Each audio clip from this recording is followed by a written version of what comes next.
I'm Kendra, aka Kaylee Capri, and today I'm going to talk to you about kingship and queenship and, just the different roles that each one plays. More so, I'm focusing on the queen thing. That's why I have on this shirt, Queens Inspire Kings. Um, so today I want to talk to you, first ladies. We're going to address this whole king thing. I know Beyonce started the king bee, and I see so many females now, running around, using that, calling themselves kings. And I just feel as though, you know, we weren't created to be masculine in any way, shape, or form. We were here to be a help to our male counterparts. And if we look at the Hebrew word, when God said that it was not good for man to be alone in Genesis 2 and 18, and he said he was going to create a helper suitable for him, the Hebrew context of that was a counterpart, somebody to surround him, protect him, aid him, help him. So, a king won't be looking for another king. So, you walking around with this every woman, I don't need a man attitude, you won't get one. And if you have one and you refuse to let him be the king and you emasculate him, you know, that relationship is not going to last long. No man wants to be emasculated. He wants to feel like the man. He wants to be a provider and a leader. And if you're taking that away from him, what's going to happen? I mean, he's not going to want you. And then you also have to look at what you are teaching your children. You're teaching your daughters that they don't have to respect men, and you're teaching your sons to not know how to be leaders. If they see mommy emasculating daddy and telling daddy, no, we're not doing this, and always just trying to be in control of everything, he's going to look for a woman to take care of him. He's not going to know how to be a man and a leader because mommy didn't let daddy be a leader. You know what I mean? So we need to kind of nip this whole king attitude in the bud and learn how to be, submissive. And, so many women look at the word submissive and think of it as a bad thing. But honestly, to be submissive is to hold a certain power, because you have the free will to talk back and do what you want to do, but you respect and love your king enough to control that and submit to him and love him. And if you feel like you're with somebody and you can't submit to them, then maybe they aren't the one for you. You know what I mean? You shouldn't be with someone you can't submit to, because the Bible calls us to submit to men. So if you can't submit to them to him, then you need to leave him alone. Point blank, period. And otherwise, you need to check your attitude. I mean, if you running around with a stink attitude and you want to be king and you want to be in control, then you need to be alone. You need to run your own castle alone, because no man needs a woman who's not going to let him and allow him to be a man and feel like a man. So, I mean, if you need some help on how to soften up and how to be a lady, go read Proverbs 31. So we're going to move on to the book of Esther, where we see King Xerxes is in a bit of a dilemma because his wife Vashti has denied him. He's requested her presence, but she's holding a banquet, and so she refuses to come. And so many of us are Vashti because, you know, God is requesting our presence, is requesting us, he's calling on us, we feel him tugging on us, but we're so distracted doing what we want to do that we ignore his call. We ignore him, and he's requesting our presence. Maybe it's to pour into us, maybe it's to show us off. In the Bible, King Xerxes was calling her because he wanted to show off her beauty. And so some of you, you've been caught up in a situation and you're trying to fix it, or you're trying to get yourself together, or you're trying to do something. Your focus is on something else, and God is calling you because He's already began a good work in you, and He wants to show it off to people. He wants you to come forth and show other people what He's doing in your life, but you can't do it because you're so focused on what you want to do that you can't focus on what God is calling you to do. He's calling you. He's requesting your presence, and you're denying him because you're busy doing something else or someone else, and you need to redirect your focus on the king. So King Xerxes get really frustrated and he's mad. And he goes to the experts of the law and sees what he can do about the fact that Vashti has denied his request. And so the experts say, listen, we can't have her disobeying you, because if she disobeyed you, then other women will see this and they'll begin to disobey their husbands as well. And so we as Christians have to keep that mindset, because we can be replaced just like Vashti was replaced. If you're not representing God and you're not doing what He called you to do, He will replace you. He doesn't need you. He doesn't need us to do anything for Him. He called you because there's something in you that He sees, that He wants to show off and He wants to bring out of you. But if you're denying Him, He can find somebody else. So we have to be so careful not to miss our opportunity, not to miss the call of God, and we have to, pay more attention and stop being so distracted by our own thoughts and our own desires and the things that we want, because God has a bigger and better plan for you. And so, He gets rid of Queen Vashti, and we don't want to be God. We don't want God to get rid of us. We don't want to be thrown away and replaced with somebody else who is a better wife, because that's what the Bible says that they did with Vashti. They said, we will find you a better wife, a better queen. And we don't want God to take our place and give it to somebody else. You don't want your blessing passed on to somebody else because you denied His call. Now we have Esther, and she has taken over as queen, and she is like the epitome of what a queen should be. She is caring, she's loving, she's kind, she sacrifices, she is a woman of God, she goes and she prays and she fasts. And so we just see her just showing us what a queen should be like. She's not dismissive like Vashti. She gets information that someone is trying to kill her husband, and she informs him of this. She is not selfish or self-seeking. She doesn't use that as an opportunity to gain more power. She could have easily have said, well, if he dies, now I'll be in control. I'll be the queen. She didn't do that. She was okay with letting him be king and being his backbone. Something had went under his radar that he didn't know about, but she was eager and she was willing to tell him and let him know that something was going on that could harm him. And that's very important role of being a queen, is to be able to have his back and keep out watch for things that he might not see. So now we see her respecting her husband's rules, because her cousin Mordecai gets into it with one of the king's officials, and the official tells him, we need to kill this group of people, because if we don't, they might revolt against you and be a big issue.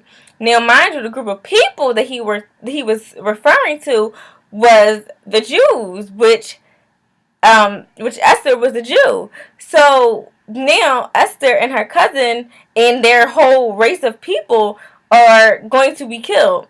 Mordecai goes and he asks Esther, he said, you have to go and plead to the king on our behalf that he won't kill our people. And she loves him and she respects him. And she's like, no, I can't go before him. He has a rule that you can't enter the inner court without his permission. Her cousin, he pleads to her again. And so then she says, you know what? Well, you pray and fast and I'm a pray and fast. And so we see here where she is like laying down herself before God. And she's like, you know what?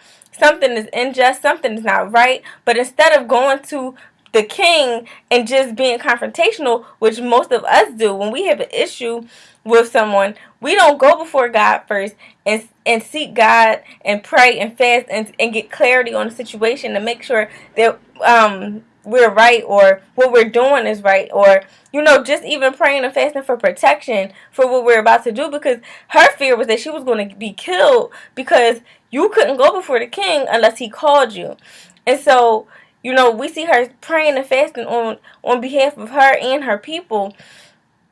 And that's just an important characteristic that a queen must have, that you're willing to sacrifice. You're willing to sacrifice for your family, for those you love, for people that you may not even know, but just have a similar cause as you. You know what I mean? You got to pray and fast. So many of us live in a city, and it's just so much killing and violence and just young lost people, and we need to start praying and seeking God and fasting so that we can be the ones who change our group of people, our the young people under us who are coming up and are lost. We have to be their voice. We have to pray and seek God for them so that we can get the right word or get to the right people so that we can start making some changes in their lives. So that's what we see her do before she goes to the king to confront him or to even try to do anything to fix the situation. She goes and she prays and she seeks God. And so that's a really important factor in being a queen. Before she goes to the king, she prays and she fasts. And then when she goes to before the king, he welcomes her and he asks her what does she want.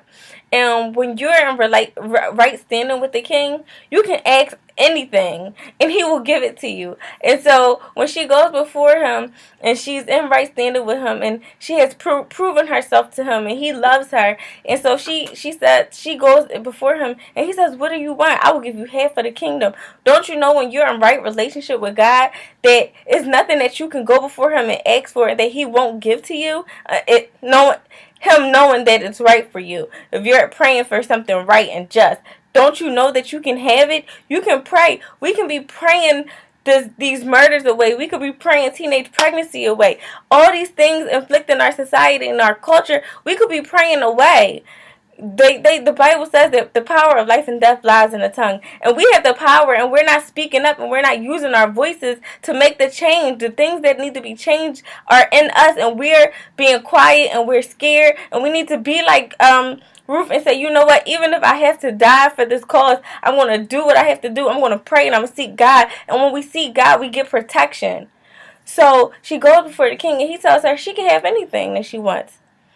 And so she asks him, but she requests him to come to dinner with her. And she goes and she has dinner with her. And she has dinner with Haman, who is the one who has put this order out against her and her people. And so the first night, she doesn't even address it. She just has dinner with them. So then the next night, they come back. They have dinner again. The king says, what do you want? Let me know. If you want half of the kingdom, just let me know. It's yours.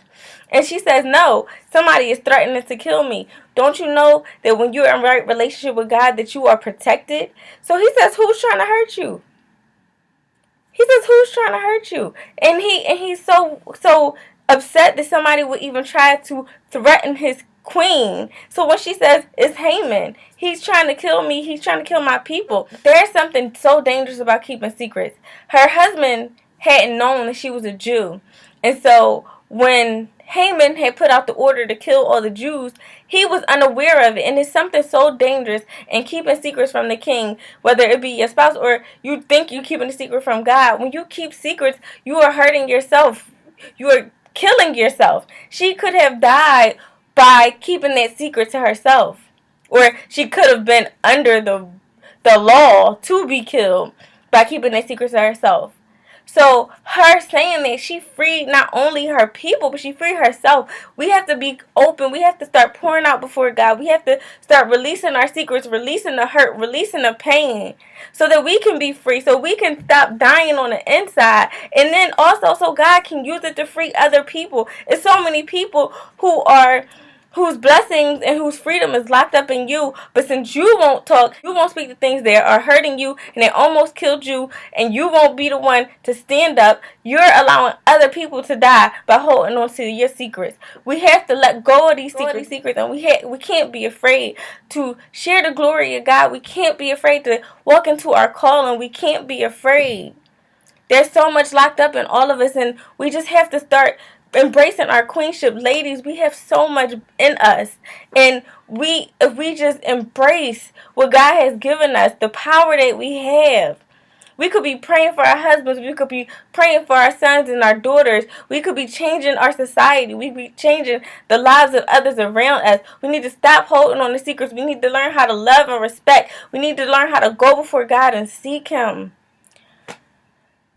So, I learned so much reading this book, and I pray that you all will go and you read the book of Esther, and I pray that God will reveal things to you like He did to me, and so that we can know that there is so much freedom and so much life once we release our secrets, once we give it to God and say, God, look, this is what I'm dealing with. Make something of me. You know what I mean? The king called her because he called Vashti because he saw something in her, but she didn't see it in herself. She didn't know what it was that he was calling her for, but it was something she was so beautiful. He just wanted to show it off, and God is calling you because you have something so beautiful inside of you, and if you don't come, He can't show you off. He can't make you new. You have to release the secret. You have to be unashamed. You have to go and say, listen, this is me. This is what happened to me. And let God use you. Let God take the beauty out of your struggle. Take the beauty out of your pain and heal you and heal somebody else too. I love you all. I'm so excited. I thank God for using me. Anybody who wants prayer or want to talk, just hit me up. Kendra.Holiday is KENDRA.HALLIDAY @gmail.com. I love you guys. I'm so excited. I'm thankful that the Lord chose to use me. I'm just letting you guys know I'm a broken mess. God has done so many things for me. He has freed me. And I just thank him because, we have to let go of these things. Like, we hold on to so much. And I know I'm not the only one who has held on to so many things and was afraid to let go of them. And it's like sometimes we get so attached to our secret, we get so attached to it, and we don't want to let it go, but that thing is hurting us, it's killing us, we're dying on the inside. And when we hold on to that secret, not only are we killing ourselves, we're killing our people. If Esther had not let go of her secret, not only would her people have died, she would have died. We have to let it go. We have to let God do something with it. We have to let him free us, because soon as he found out that she was a Jew, he killed the enemy. He killed that thing. He can kill the pain that you're dealing with. Whatever you're struggling with, God can kill that thing. You just have to reveal it to him.